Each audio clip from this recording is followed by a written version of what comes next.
bear no witness to my struggle. I walk alone on this empty earth, and by that I mean that I am enjoying a delicious cookie that a girl made for me. Thanks, lady. Appreciate you. That's all that I have to say about you. Sorry. Anyways, we'll be continuing with Heart of Darkness today by young Joseph Conrad. We're starting on page 63. In the previous bit of this, the main character, Marlowe, still in his story, has talked about continuing heading up the river to find Kurtz. That's the main plot line of the story. He has this intense fascination with Kurtz, and they name-dropped the title of the book last chapter. He said, "I am now heading into the heart of darkness." So we get that fun little escapade. Scrimping on. Yes, that's right, scrimps. Scrimping on through this genius story. Anyways, Sleepless Tales as always. Don't forget to like, favorite, subscribe, and then comment with your don't like. I'm going to post a comment on this, and you must like it. Anyways, let's get into the reading, I suppose. Towards the evening of the second day, we judged ourselves about 8 miles from Kurt's station. I wanted to push on, but the manager looked grave and told me the navigation up there was so dangerous that it would be advisable, the sun being very low already, to wait where we were until next morning. Moreover, he pointed out that if the warning to approach cautiously were to be followed, we must approach in the daylight, not at dusk or in the dark. This was sensible enough. 8 miles meant nearly 3 hours steaming for us, and I could also see suspicious ripples at the upper end of the reach. Nevertheless, I was annoyed beyond expression at the delay, and most unreasonably, too, since one night more could not matter much after so many months. As we had plenty of wood, and the caution was the word, I brought up in the middle of the stream. The reach was narrow and straight, with high sides like a railway cutting. The dusk came gliding into it long before the sun had set. The current ran smooth and swift, and a dumb immobility sat on the banks. The living trees, lashed together by the creepers, and every living bush of the creepers, Minecraft, of the undergrowth, might have been changed into stone, even to the slenderest twig, to the slightest leaf. It was not sleep. It seemed unnatural, like a state of trance. Not the faintest sound of any kind could be heard. You look on amazed, and begin to suspect yourself of being deaf. Then, the night came suddenly, and struck you blind as well. About 3 a.m, some large fish leaped, and a loud splash made me jump, as though a gun had been fired. When the sun rose, there was a white fog, very warm and clammy, and more blinding than the night. It did not shift or drive. It was just there, standing all around you like something solid. At 8 or 9, perhaps, it lifted as a shutter lifts. We had a glimpse of the towering multitude of the trees, of the immense matted jungle, with the blazing little ball of the sun hanging over it, all perfectly still. And then the white shutter came down again, and smoothly, as if sliding in greased grooves. I ordered the chain, which had begun to heave in, to be paid out again. Before it stopped running with a muffled rattle, a cry, a very loud cry, as of infinite desolation, soared slowly in the opaque air. It ceased. A complaining clamor, modulated in savage discords, filled our ears. The sheer unexpectedness of it made my hair stir under my cap. I don't know how it struck the others. To me, it seemed as though the mist itself had screamed, so suddenly, and apparently from all sides at once. Did this tumultuous and mournful uproar arise? It culminated in a hurried shriek of almost intolerably excessive shrieking, which stopped short, leaving us stiffened in a variety of silly attitudes, and obstinately listening to nearly as appalling an excessive silence. "Good God, what is the meaning?" stammered at my elbow one of the pilgrims, a little fat man, with sandy hair and red whiskers, who wore side-spring boots and pink pajamas tucked into his socks. 2 others remained open-mouthed a wild minute, then dashed into the little cabin to rush out consistently and standing, darting scared glances, with Winchesters at ready in their hands. What we could see was the steamer we were on, her outlines blurred, as though she had been on the point of dissolving, and a misty strip of water, perhaps 2 feet broad, around her. That was all. The rest of the world was nowhere. As far as our eyes and ears were concerned, just nowhere. Gone. Disappeared. Swept off without leaving a whisper or a shadow behind. And I went forward and ordered the chain to be hauled in short, so as to be ready to trip the anchor and move the steamboat at once if necessary. "Will they attack?" whispered an odd voice. "We will be all butchered in this fog," murmured another. The faces twitched with the strain, the hands trembled slightly, the eyes forgot to wink.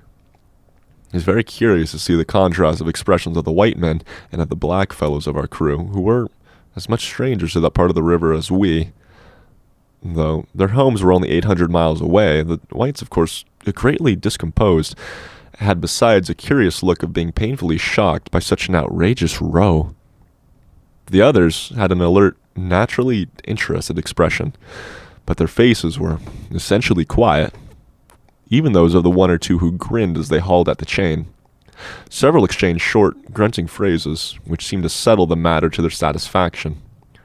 Their headman, a young, broad-chested black, severely draped in the dark blue fringed cloths, with fierce nostrils, and his hair all done up artfully in oily ringlets, stood near me.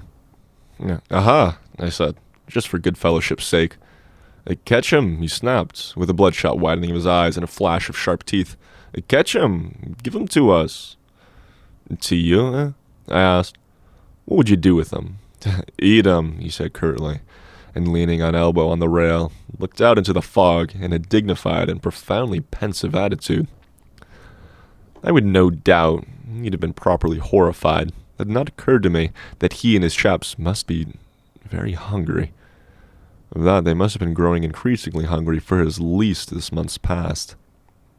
They had been engaged for 6 months. I don't think a single one of them had any clear idea of time, as we were at the end of countless ages have. They still belonged to the beginnings of time, and no inherited experience to teach them, as it were. And of course, as long as there was a piece of paper written over in accordance with some farcical law or other made down the river, it didn't enter anybody's head to trouble how they would live. Certainly, they had brought with them some rotten hippo meat, which couldn't have lasted very long anyways, even if the pilgrims hadn't, in the midst of a shocking hullabaloo, thrown a considerable quantity of it overboard. It looked like a high-handed proceeding, but it was really a case of legitimate self-defense.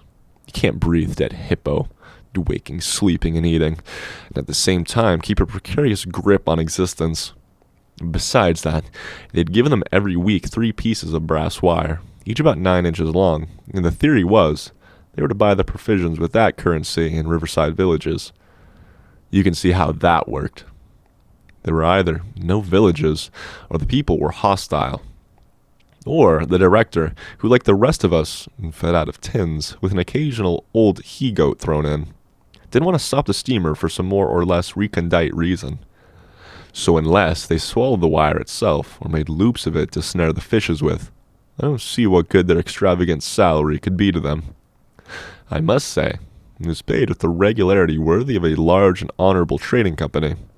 For the rest, the only thing to eat, though it didn't look eatable in the least, I saw in their possession was a few lumps of some stuff like half-cooked dough, or dirty lavender color. They kept, wrapped in leaves, and now and then swallowed a piece of, but so small that it seemed done more than the looks of the thing than for any serious purpose of sustenance. Why in the name of all the gnawing devils of hunger they didn't go for us? They were 35, and have a good tuck-in for once. It amazes me how, when I think of it, they were big, powerful men, with not much capacity to weigh the consequences, with courage and strength, and even yet, that their skins were no longer glossy and their muscles no longer hard. And I saw that Something restraining, one of those human secrets that baffle probability, had come into play here. I looked at them with a swift quickening of interest. Not because it occurred to me that I might be eaten by before very long, though I own to you that just then I perceived, in a new light, as it were, how unwholesome the pilgrims looked. And I hoped, yes, I positively hoped, that my aspect was not also, what shall I say, so unappetizing? A touch of fantastic vanity, which fitted well with the dream sensation that pervaded all my days at the time. And perhaps I had a little fever, too. One can't live long, one's finger everlasting on one's pulse. I had often a little fever, or a little touch of other things. The playful paw strokes of the wilderness, the preliminary trifling before the more serious onslaught, which came in due course. Yes, I looked at them, as you would on any human being, with the curiosity of their impulses, motives, capacities, weaknesses, when brought to the test of inexorable physical necessity, restraint. What possible restraint? Was it superstition? Disgust? Patience? Fear? Some kind of primitive honor?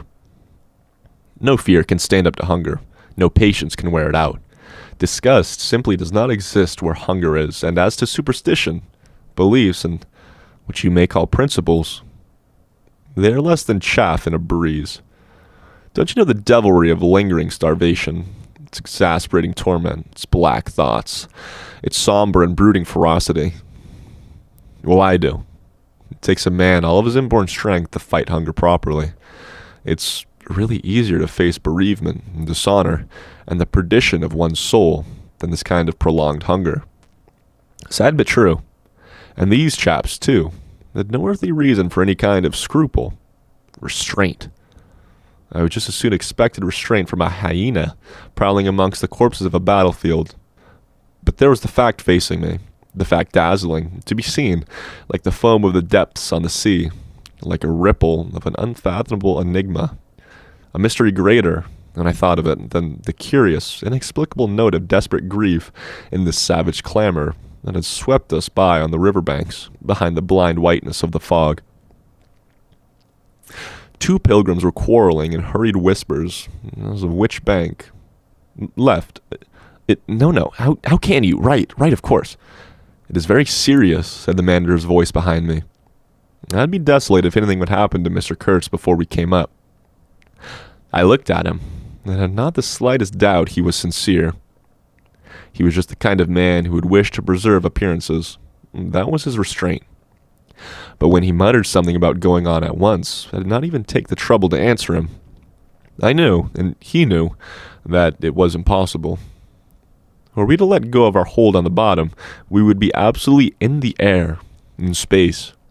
We wouldn't be able to tell where we were going to, whether up or downstream, or across, till we fetched against one bank or the other. And then we wouldn't know at first which it was. And of course, I made no move.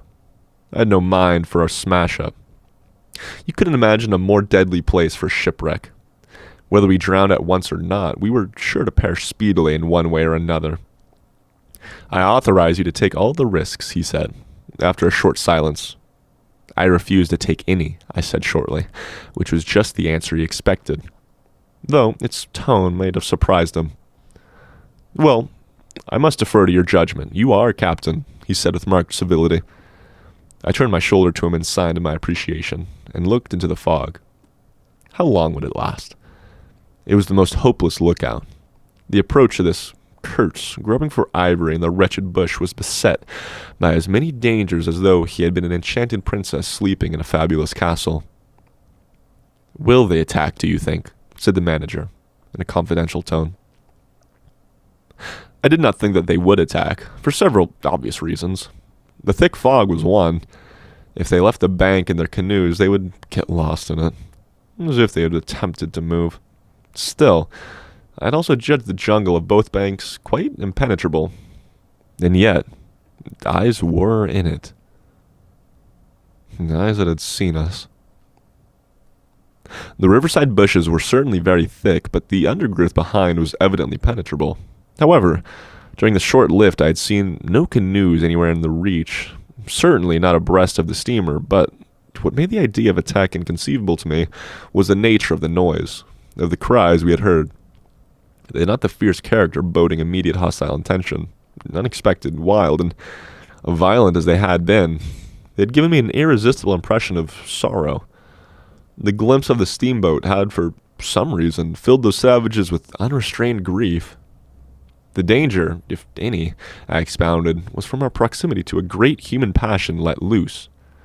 Even extreme grief may ultimately vent itself in violence, but, more general, takes the form of apathy. You should have seen the pilgrims stare.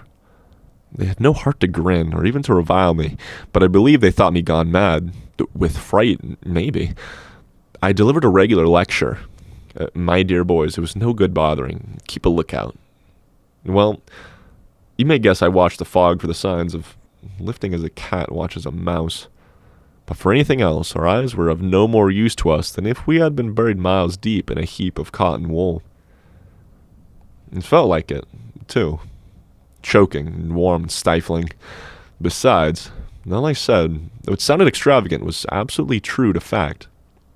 What we afterwards alluded to was an attack, really was an attempt as a repulse. The action was very far from being aggressive.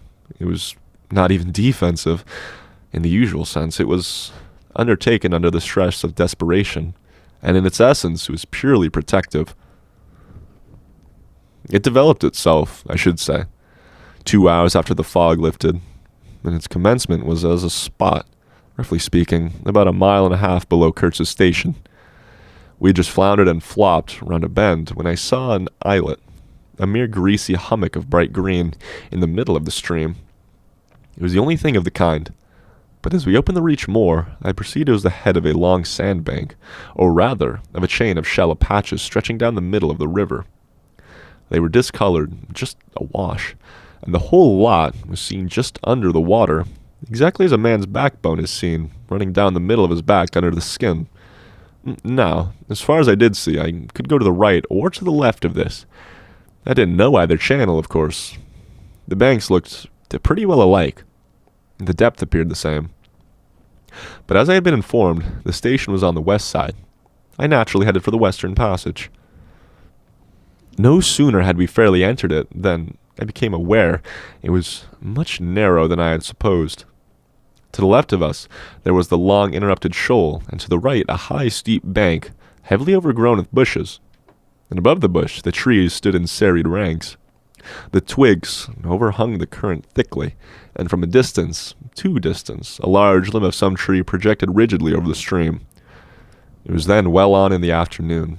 The face of the forest was gloomy, and a broad strip of shadow had already fallen on the water.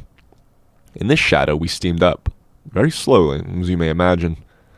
I veered her well inshore, the water being deepest near the bank, as the sounding pole informed me. One of my hungry and forbearing friends was sounding in the bows just below me. The steamboat was exactly like a decked scow. On the deck, there were 2 little teakwood houses with doors and windows. The boiler was in the fore end, and the machinery right astern.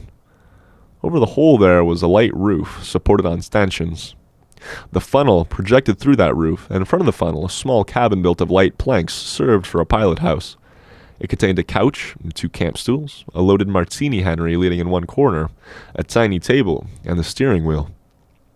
It had a wide door in front, and a broad shutter at the side. All these were always thrown open, of course. I spent my days perched up there, on the extreme fore end of that roof, before the door. At night I slept, or tried to, on that couch. An athletic black belonging to some coast tribe, and educated by my poor predecessor, was the helmsman. He sported a pair of brass earrings, and wore a blue cloth wrapper from the waist to the ankles, and thought all the world of himself. He was the most unstable kind of fool I had ever seen. He steered with no end of a swagger while you were by, but if he lost sight of you, he just became instantly the prey of an abject funk, and would let that cripple of a steamboat get the upper hand of him in a minute. I was looking down at the sounding pole, and feeling much annoyed to see at each try a little more of it stick out of the river. When I saw my poleman give up on the business suddenly, and stretch himself flat on the deck without even taking the trouble to haul his pole in, He kept a hold on it, though, and it trailed in the water. At the same time, the fireman, whom I could also see below me, sat down abruptly before his furnace and ducked his head. I was amazed. Then, I had to look at the river mighty quick, because there was a snag in the fairway, and little sticks, were flying about, thick. They were whizzing before my nose, dropping before me, striking behind me against my pilot house. All this time, the river, the shore, and the woods were very quiet, perfectly quiet. I could only hear the heavy splashing thump of the stern wheel and the patter of those things. We cleared the snag clumsily. Arrows! By Jove, we were being shot at. I stepped in quickly to close the shutter on the landslide. That fool helmsman, his hands on the spokes, was lifting his knees high, stamping his feet, champing his mouth like a reined-in horse. Confound him, and we were staggering within 10 feet of the bank. I had to lean right out to swig the heavy shutter, and saw a face amongst the leaves on the level with my own, looking at me, very fierce and steady, and then suddenly, as though a veil had been removed from my eyes, I made out, deep in the tangled gloom, naked breasts, arms, legs, and glaring eyes. The bush was swarming with human limbs and movement, glistening, of bronze color. The twigs looked shook, swayed, and rustled.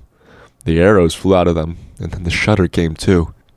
"Steer her straight," I said to the helmsman. He held his head rigid, face forward, but his eyes rolled. He kept on lifting and setting down his feet gently. His mouth foamed a little. "Keep quiet," I said in a fury. I might just as well have ordered a tree not to sway in the wind. I darted out. Below me, there was a great scuffle of feet on the iron deck. Confused exclamations. A voice screamed, "Can you turn back?" I caught sight of a V-shaped ripple on the water ahead. What? Another snag. A fusillade burst out beneath my feet. The pilgrims had opened with their Winchesters and were simply squirting lead into that bush. A deuce of a lot of smoke came up and drove slowly forward. I swore at it. Now I couldn't see the ripple or the snag either. I stood in the doorway, peering, and the arrows came in swarms. They might have been poisoned, but they looked as though they wouldn't kill a cat. The bush began to howl. Our woodcutters raised a warlike whoop. The report of a rifle just at my back deafened me. I glanced over my shoulder, and the pilot house was yet full of noise and smoke, and when I made a dash at the wheel, the fool, Gamer, had dropped everything to throw the shutter open and let off that Martini Henry. He stood before the wide opening, glaring, and I yelled at him to come back. Well, I straightened the sudden twist out of that steamboat. There was no room to turn even if I wanted to. The snag was somewhere very near their head in that confounded smoke. There was no time to lose, so I crowded her into the bank, right into the bank, where I knew the water was deep. We tore slowly along the overhanging bushes in a whirl of broken twigs and flying leaves. The fusillade below stopped short, as I had foreseen it would when the squirts got empty. And I threw my head back into a glinting whiz that traversed the pilot house, and at one shutter hole and out the other. Looking past that mad helmsman, who was shaking the empty rifle and yelling at the shore, I saw vague forms of men running bent double, leaping, gliding, indistinct, incomplete, evanescent. Something big appeared in the air before the shutter. The rifle went overboard, and the man stepped back swiftly. It looked at me over his shoulder in an extraordinary, profound, familiar manner, and fell upon my feet. The side of his head hit the wheel twice, and the end of what appeared a long cane clattered round and knocked over the little camp stool. It looked as though, after wrenching that thing from somebody ashore, he had lost his balance in the effort. The thin smoke had blown away. We were clear of the snag, and looking ahead, I could see that in another 100 yards or so, we'd be free to sheer off, away from the bank, but my feet felt so very warm and wet that I had to look down. The man had rolled on his back and stared straight up at me. Both his hands clutched that cane. It was the shaft of a spear that, either thrown or lunged through the opening, had caught him in the side, just below the ribs.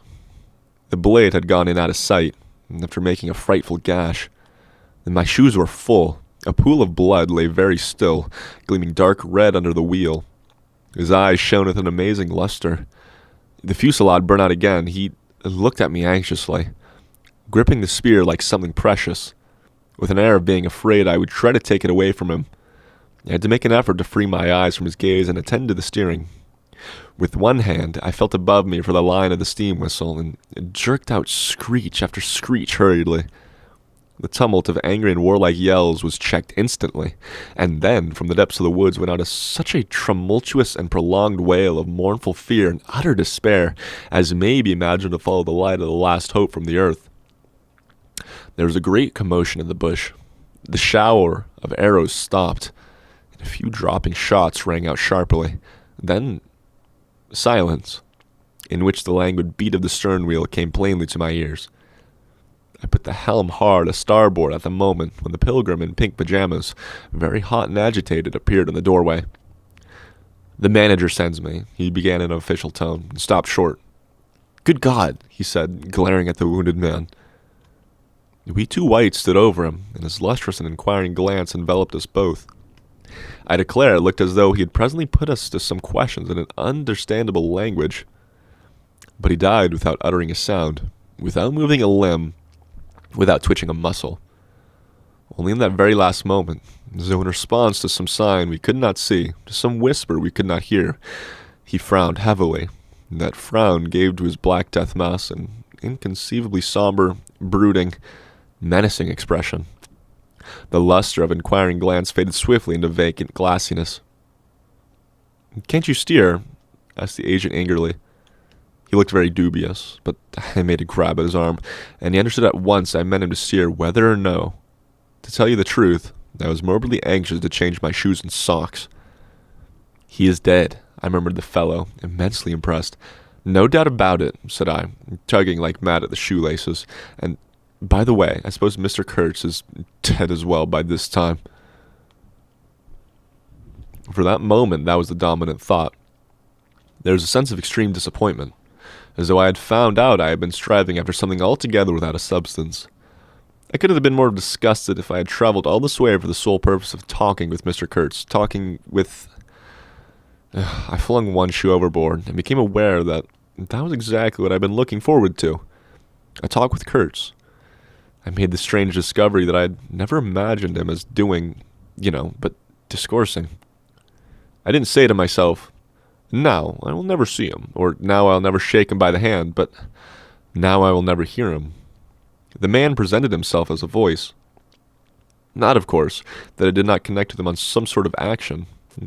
Hadn't I been told all these tons of jealousy and admiration that he had collected, bartered and swindled or stolen more ivory than all the other agents together? That was not the point. The point was in his being a gifted creature, and that all of his gifts, the one that stood out preeminently, carried with a sense of real presence, was his ability to talk, his words, the gift of expression, the bewildering, the illuminating, the most exalted and the most contemptible, the pulsating stream of light, or the deceitful flow from the heart of an impenetrable darkness. And that's where we'll cut it off for this time. I'll see you in the next part of Sleepless Tales reading of Fart of Darkness. I'll finish that joke next time. Heart of Darkness by Joseph Conrad. We'll see you in the next part. We'll be finishing up part 2. You have a great night. Okay, bye.